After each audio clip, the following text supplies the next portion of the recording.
Growing concerns across the West tonight over clashes and threats tied to the war in the Middle East. Good evening, everyone. Welcome to West Coast Wrap.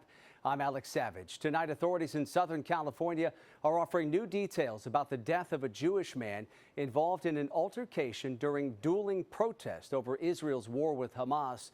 Fox 11's Hal Eisner spoke with people in the community mourning his death. I see a punch. The reason I know that I could see the punch was because it was the white megaphone flying through the air. It was Sunday afternoon when, according to Jonathan Oswax, he and Paul Kessler went to represent a Jewish perspective at a pro-Palestinian protest. The 69-year-old Kessler was seen holding the Jewish flag. You wanted to take the flag from him. He wouldn't let you. That's correct. Oswax says Kessler fell to the ground. According to Ventura County Sheriff Jim Freihoff, he fell backward and struck his head on the ground. What exactly transpired prior to Mr. Kessler falling backward isn't crystal clear right now. Freihoff said the case is under investigation, but did say a suspect was interviewed. The suspect was cooperative and indicated he was involved in an altercation with Mr. Kessler. And there was a search warrant of his home. I cannot comment on the results of that search warrant as the investigation is ongoing. At the corner where it happened, there was anger and frustration. After seeing this is just devastating. And here we are in 2023, and there is terror everywhere. As for Jewish community leaders here, so much anger. Let me be clear. A man was killed in this spot for having an Israeli flag. Elon Carr is the CEO of the Israeli-American Council. Enough is enough. We're done with attacks against Jews. We're done with attacks against Jews in the Jewish homeland, and we're done with attacks against Jews in New York and in Los Angeles. Finally, a prayer from the cantor at Kessler Synagogue. While left behind, so many flowers and messages. And that was Fox 11's Hal Eisner reporting for us tonight. FBI agents say they have arrested an Arizona man accused of making threats against the Jewish community. Investigators say Jeffrey Mindock sent an email threatening to kill a Scottsdale rabbi and every other Jewish person he could find. Authorities say Mindock was asking the rabbi for help getting charges against him dropped in a case in Utah.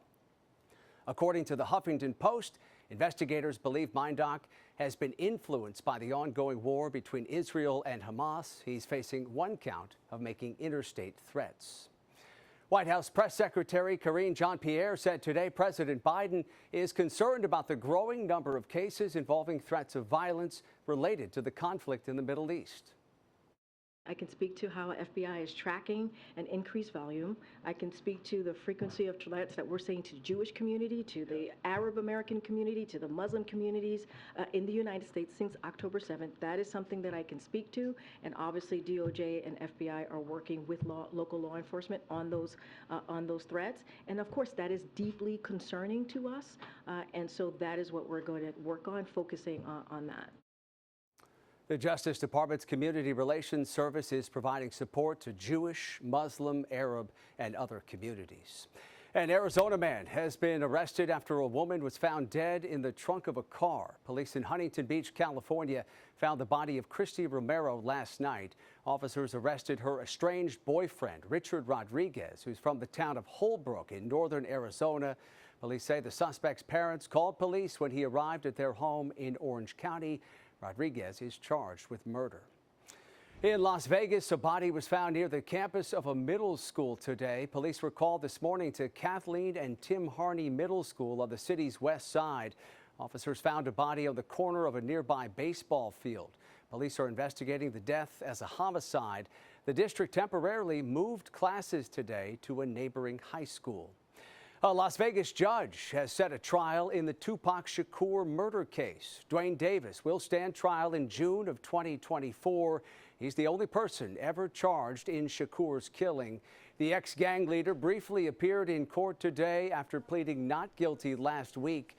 Davis has said publicly he orchestrated the 1996 drive-by shooting that killed the legendary rapper. He remains in custody. An Oakland police officer shot and killed an armed suspect right outside of City Hall early this morning. The sergeant, who works in internal affairs, was heading to work when a person with a gun tapped on the back of the officer's unmarked car. There was an exchange of gunfire, and at one point the sergeant got back in his car and returned fire through his back window. Upon arrival, the officers located an individual suffering from a gunshot wound. The officers immediately began providing medical aid to the individual, but unfortunately the individual was pronounced deceased on scene. There's still no word tonight what prompted the exchange of gunfire. The sergeant who opened fire is on paid administrative leave as the district attorney's office investigates. Oakland A's fans held a rally at City Hall this afternoon, making one final pitch to Major League Baseball to try to keep the team in town. As KTVU's Brooks Giroux reports, baseball owners are expected to vote next week on whether the team can relocate to Las Vegas. One last pitch to keep the A's from moving to Las Vegas. Fans and city leaders showed solidarity. This is our team. Can I hear us say this is our team? Come on. Because Major League Baseball's relocation committee is on deck. The owners' vote to approve Las Vegas as the A's new home is expected next week. The team needs 75% of them to vote yes on the move, but Mayor Sheng Tao is calling foul. Oakland has multiple sites. There are viable options. We continue to urge John Fisher to come back to the table, and we have viable buyers should the team go up for sale. Criticism grew in the crowd over controversy and legal challenges surrounding a stadium in Vegas. Oakland argues it can easily accommodate a new ballpark project rapidly. It will be cheaper to build here, it will be faster to build here, and the fan base is stronger here. $428 million in grants has been secured, city leaders say, proof the A's belong in Oakland. Also, labor leaders aware of adverse consequences of the team walking. Oakland jobs are on the line. Now, a resolution aims to strike out that proposal, reaffirming the city's support for the A's and approval of financing and development plans to build a brand new stadium at the Coliseum or the much-anticipated Howard Terminal. We're asking MLB owners to vote no against relocation, yes to expansion, and we're asking John Fisher to do the right thing. Build or sell the team. Despite the team's rich history, the resolution is not binding, trying to entice the other owners to reconsider. Fans hope this final swing will earn Oakland a home field advantage. We are the best fans in baseball, and we don't give up. Oakland never quits. Brooks Giroux, KTVU, Fox 2 News. Republican state senators in Oregon have filed a federal lawsuit as part of their efforts to seek re-election. The senators are challenging an amendment to the state constitution approved by voters last year. It bars lawmakers from re-election if they have 10 or more unexcused absences. The measure passed by a wide margin following GOP walkouts in the legislature in 2019, 2020, and 2021. The lawmakers say the walkouts were protected under the First Amendment. It was Election Day in several West Coast states, with voters casting ballots on an array of local issues. And in Arizona, some advocates are already looking forward to a future election. Fox 10's Nicole Garcia reports they want to see voters weigh in on the issue of access to abortion. Right now, abortions in Arizona are currently outlawed after 15 weeks, but a ballot initiative in the works aims to change that. To amend Arizona's constitution to guarantee an unrestricted right to abortion services from a medical professional up to the point of viability. Advocates are in the process of gathering signatures for the Arizona for Abortion Access Act. Volunteers have just started in August. And testing the language of this initiative specifically, our support stays well over 50%. We know we can get those votes because we have listened to Arizona voters. A local nonpartisan public opinion polling company says their research shows the ballot initiative has a chance of passing next November. So Ohio is an interesting test case of this because Ohio is, at its baseline, redder than Arizona. A pro-choice side might be favored in a state like Arizona, which has a conservative DNA, but it's not as sort of a religious right conservative DNA as some other states. Opponents, however, say the initiative goes too far. The proposed constitutional amendment would dramatically change Arizona law. It would repeal common sense safeguards protecting women and girls from the harms of abortion. And that was Fox 10's Nicole Garcia reporting for us tonight. If enough signatures are collected, voters would see that issue on ballots in November of next year. Coming up here on West Coast Wrap tonight, a huge fire tears through a World War II era blimp hangar in Southern California. Tonight, the history that may have been lost in the flames. Plus, an intense debate unfolding in Washington over a plan to bring back grizzly bears to one part of the Cascades, the potential impact for people in that area. And as wet weather pulls away from parts of the West, other parts dealing with heightened fire danger. I'll have a look at what is expected for Wednesday coming up.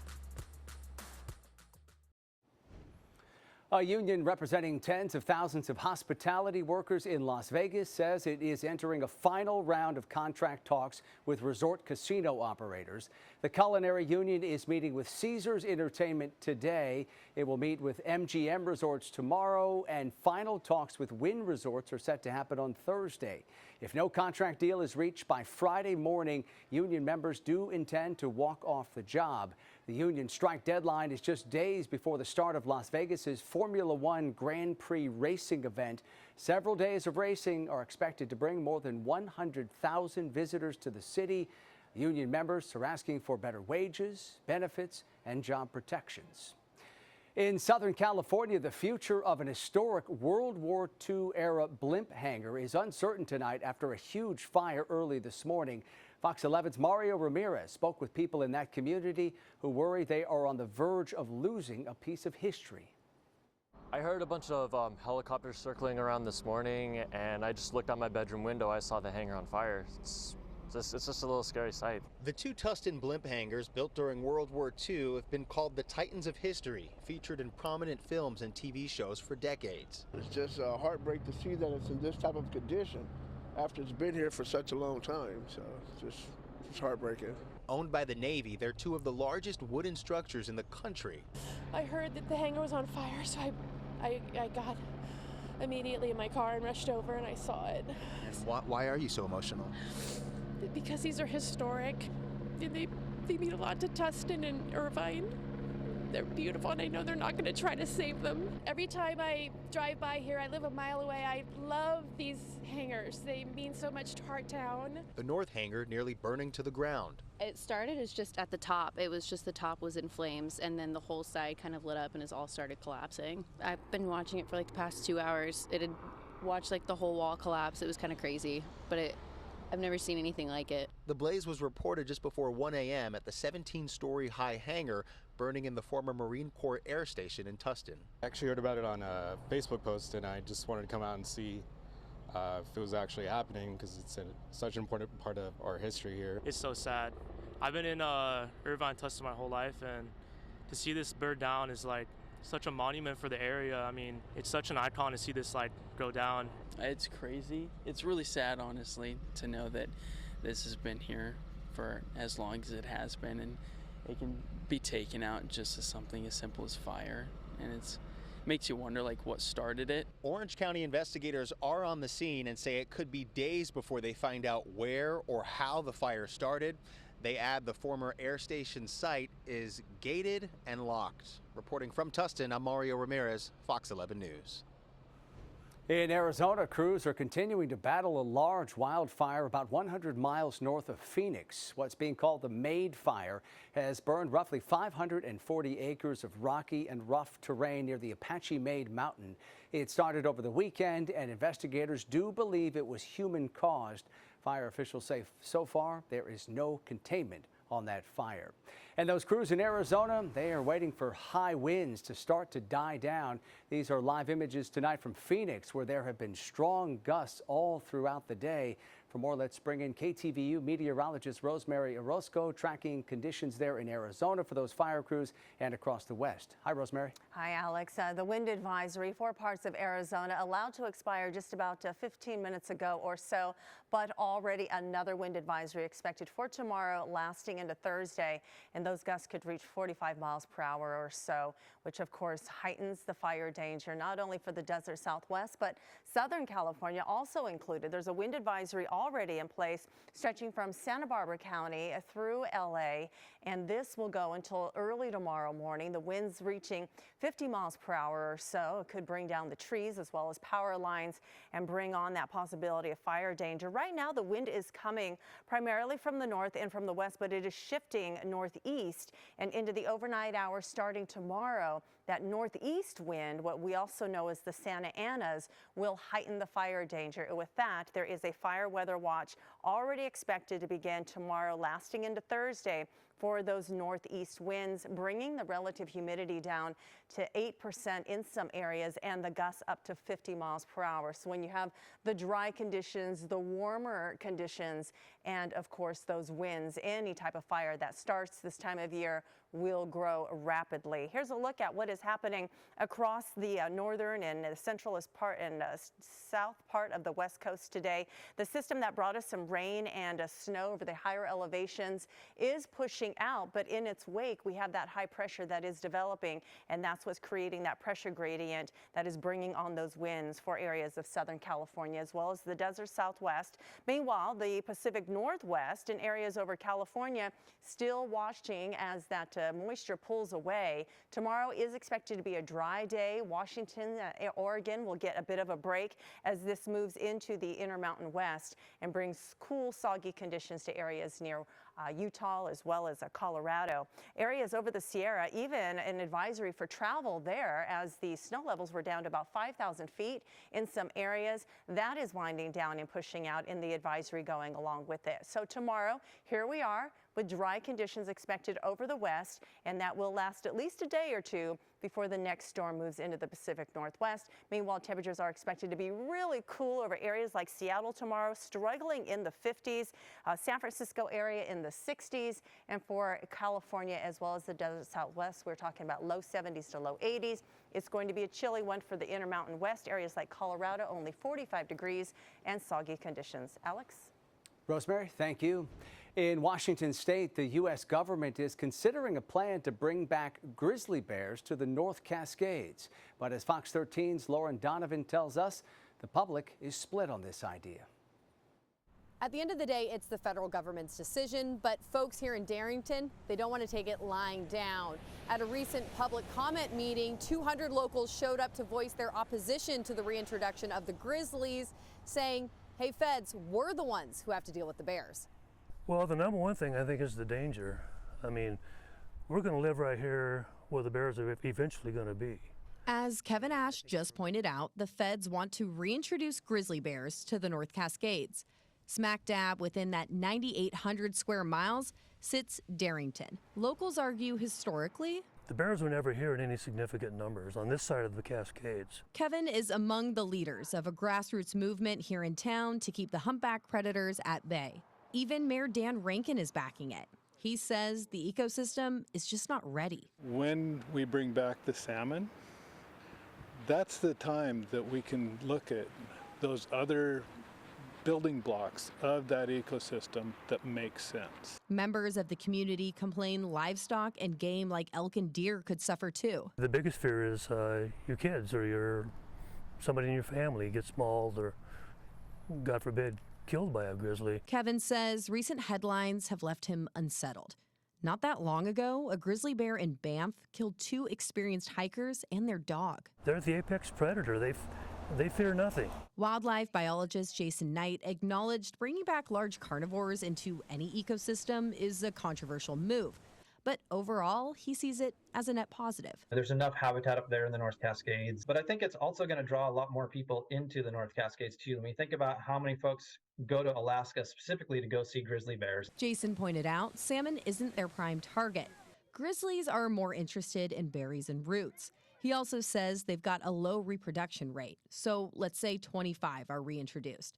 It could take at least a century for that population to hit 100 or 200. It takes years before they can breed and reproduce, and then when they have cubs, like they usually perish. Like the survival rate of cubs is very, very low. Local reporting shows north of us in New Halem, right inside North Cascades National Park, there appears to be split reaction to this decision. If you want to give your 2 cents on the matter, you've got until next Monday, the 13th, to do so. After that, public comment is over and done. Reporting in Darrington, Lauren Donovan, Fox 13 News. The Air Force wants to stop construction of some wind turbines across the West. Coming up, why the military worries they compromise safety. Plus, the ceremony today at California's state capitol to honor a Native American hero.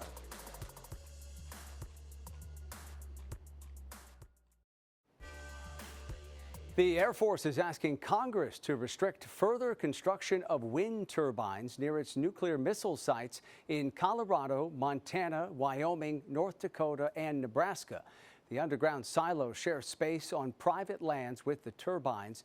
The Air Force says the turbines make it dangerous for military helicopter crews, which need to fly in low and fast when a site alarm triggers.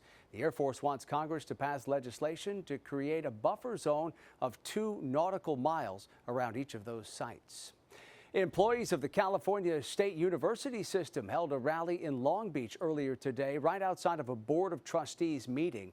Members of the Labor Coalition say they want to raise awareness about their push for better wages and working conditions.